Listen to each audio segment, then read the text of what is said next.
극동방송과 함께하는 성경 읽기 프로젝트 성경 읽어지네.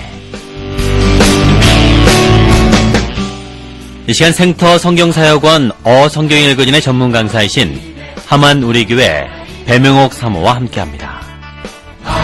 성경이 읽어지네 주님 나라 임하네. 안녕하세요. 지난 시간에는 신구약 중간사를 공부하기 전에 구약을 다시 한번 정리했습니다.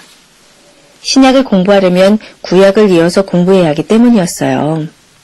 자, 오늘은 어제 정리한 구약을 신구약 중간시대와 어떻게 연결을 해야 하는지 공부할 것입니다. 구약을 400년 중간시대와 어떻게 붙일 것인가. 무작정 중간시대의 역사를 공부할 일이 아니거든요. 신구약 중간시대의 400년 동안에 어떠한 역사가 있었는지를 공부하기 전에 어떤 관점으로 중간사를 공부해야 하는지가 먼저예요. 그래야 연결이 됩니다. 자, 관점이라고 했는데요. 신구약 중간시대 400년 역사를 보기 전에 그 안으로 들어가기 전에 안경부터 껴야 합니다. 저도 안경에 의지해서 생활을 하고 있는데요. 안경을 쓰지 않으면 보이지 않아서 반드시 껴야 하거든요. 마찬가지로 신구약 중간사도 관점이라는 안경을 껴야 비로소 잘 보인다는 거예요. 자, 우리가 전에 구약을 공부할 때에도 껴야 하는 안경이 있었습니다. 하나는 성경은 왕싸움이다였고 또 하나는 셋계열은 가인계열과 섞이면 안 된다였어요. 자, 그렇듯이 신구약 중간사 공부에도 껴야 하는 안경, 관점이 있다라는 거예요. 자, 구약의 끝은 세계사였습니다. 구약이 세계사로 끝난 것은 갑자기 생뚱맞은 이야기가 아니죠. 사실 창세기 12장 처음부터 세계사였어요.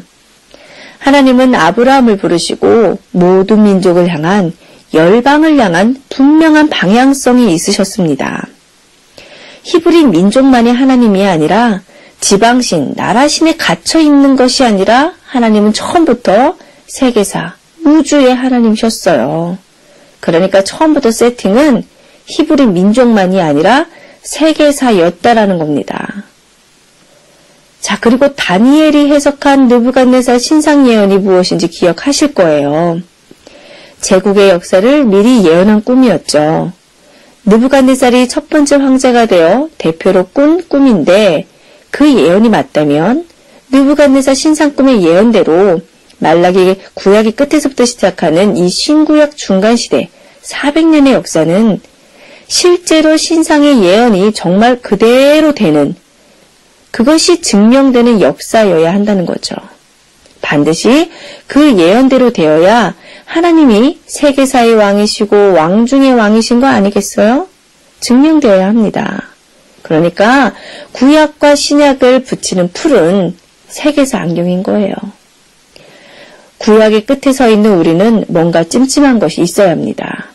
자, 바로 유형국가 이스라엘이 망해서 사라졌다는 사실이 늘 우리의 의식을 괴롭혀야 돼요. 그리고 유다 말기가 어떤 모양새로 문을 닫게 되었는가도 잔상으로 남아있어야 합니다. 우리가 영화나 소설을 읽고 나면, 보거나 읽고 나면 남아있는 잔상이 있습니다. 자, 마찬가지로 우리가 구약을 끝을 냈을 때, 구약을 읽고 났을 때 남아있는 잔상이 있다는 거죠. 자, 그러면 이 잔상이 무엇을 읽으면서 생길까요? 바로 예언서입니다.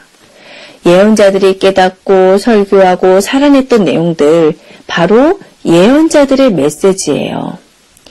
예언자들이 던져놓은 메시지들이 있었습니다. 남아있는 예언들이 있는 거예요. 근데 사실 역사는 짧았어요. 그러나 예언은 굉장히 많았습니다. 그런데 중요한 게 이 말들이 우리 머릿속에 남아있어야 한다는 거예요. 자, 왜일까요? 이 예언들이 제시하는 방향이 있기 때문입니다. 자, 이 예언들이 제시하는 방향이 있기 때문인 건데 그것을 하나로 정리하면 세계화인 거예요. 자, 이 안경을 껴야 된다는 거죠. 그러니까 유다 말기 꼬리 부분 선지자들과 포로 시대 선지자들이 여기서 다시 보여야 하고요. 그리고 나서 이들을 통해 나타난 예언의 방향이 무엇인지 찬찬히 살펴보면 그 방향성이 우리에게도 보이는데 바로 세계에 초점을 맞추고 있다는 사실이에요. 세계화입니다. 이 안경을 껴야 보인다는 거예요. 그 다음 성경이 흐르고 싶어하는 방향성이 보인다는 거죠.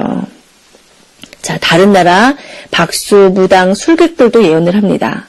자, 그런데 성경의 예언자들의 예언대로 세계사가 이루어져 간다면 선지서야말로 신약시대로 입문하기 위한 가장 중요한 적초점인 거죠. 자, 일단 한번 그 예언서들을 정리해 보겠습니다. 자, 역사를 해석하려면 뜻을 알아야 되죠. 그렇죠? 그런데 그 뜻을 하나님이 예언자들을 통해 알려주셨다는 거예요. 자, 먼저 이사야의 예언 한번 보겠습니다. 이사야의 예언은 100년 후에 나타날 유다 말기 예언자들의 메시지와 그리고 700년 후에 나타날 신약 성경 저자들의 메시지와 종말의 메시지를 이사야는 다 알고 있었습니다. 이사야는 미래를 알고 있었어요. 자기는 BC 700년경에 살면서도 앞으로 BC 600년경에 나타날 100년 후에 선지자들이 무슨 메시지를 전할지 이미 예견하고 있었다는 말이에요. 그러니까 멸망기에 나타나는 모든 예언자들의 예언을 이사야 예언에 의해 검증이 되는 셈이었어요. 미래에 나타날 예레미야나 스바냐, 하박국, 다니엘, 에스겔 등 모든 예언자들이 전할 내용을 한꺼번에 예습시키듯 먼저 BC 700년경 유대인들에게 가르친 사람이 이사야였습니다. 내용이 무엇이었나? 아직 나라가 멀쩡한데 망할 거라고 했어요. 자, 이걸 결코 쉽지 않은 메시지죠. 자, 대한민국이 100년 뒤에 망한다는 예언을 듣는다면 얼마나 기가 막힌 일입니까? 그때 그 당시도 그랬을 거예요. 그런데 망하는 걸로 끝이 아니었죠. 그러나 다시 회복과 구원이 온다는 내용도 있었습니다. 뿐만 아니라 포로기한 그 이후 또 400년 기간의 일들과 신약의 예수 그리스도에 대해서도 예언적인 설교를 했어요. 그리고 예수시대 이후 재림으로 이어지는 영원한 하나님의 나라 완성까지도 다루고 있습니다. 정말 이사야의 예언은 종말론적이면서도 세계사적인 우수적 메시지였습니다. 자, 다음 예레미야 예언은 어땠나요?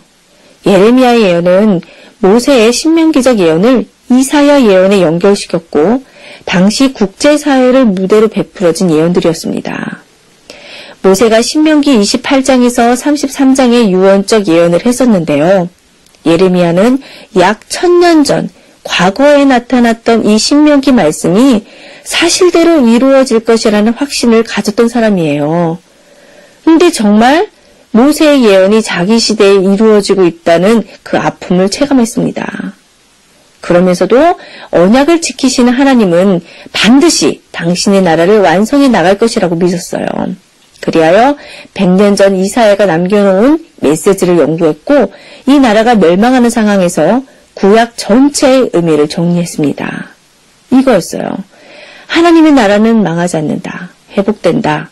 하나님의 나라는 세계 제국의 역사 속에서도 영원하다. 이렇게 말이죠. 유다 멸망 현장에 서 있는 예레미야, 그는 결국 유다 멸망을 세계사에 붙여놓았습니다. 결국 유다 멸망은 세계 열방과 얽혀져 간다는 사실을 예언했고 또 체험한 거예요. 자, 다음 다니엘 에스겔 예언은 어땠나요? 포로 시대의 정복국가인 바벨론과 페르시아 황제들의 지정에 영향을 주는 예언들이었습니다. 다니엘과 에스겔은 자기 나라가 멸망한 이후에 국제사회의 허브가 될 이 바벨론과 페르시아의 심장이 들어가 있었어요. 그리고는 앞으로 흘러갈 역사를 예언했죠. 그리고 예언대로 정말 바벨론이 멸망하고 페르시아가 등장했어요. 그리고 다니엘은 그 후 페르시아 중심부에서도 또 활동했고요. 자, 이렇게 유다 멸망 그 이후 스토리는 정말로 열방 제국들, 즉 세계사와 얽혀져 있었습니다. 자, 마지막으로 학계, 스가랴, 말라기 예언은요. 예레미야 예언대로 정말 바벨론이 망하고 페르시아가 등장해서 해방되는 과정에 유대인들에게 나타난 예언들이었습니다. 자, 여기까지 예언서들의 특징들을 다시 정리해 드렸는데요. 구약을 학계 공부하신 분들은 이 내용들이 어렵지 않으셨을 거예요. 자, 다니엘, 에스겔 시대가 지난 이후 유대인들의 스토리가 어떻게 전개되었었죠? 자, 예레미야 예언대로 바벨론이 멸망하자 페르시아가 유대인을 해방시켰고 정말 70년 만에 회복되어 다시 돌아오게 되었습니다. 세계사가 흘러가는데 그것이 유대 포로 역사와 밀접한 연관이 있었던 거예요. 그러니까 지금까지 설명드린 예언서들이 말해주는 방향을 정리하면 남방 유다 말기에서 말라기에 이르는 예언자들의 예언은 세계사를 향하고 있다라는 겁니다. 이것이 중간사를 이해하기 위해 미리 껴야 할 안경이에요. 자, 내일은 안경 이야기를 조금 더 하겠습니다.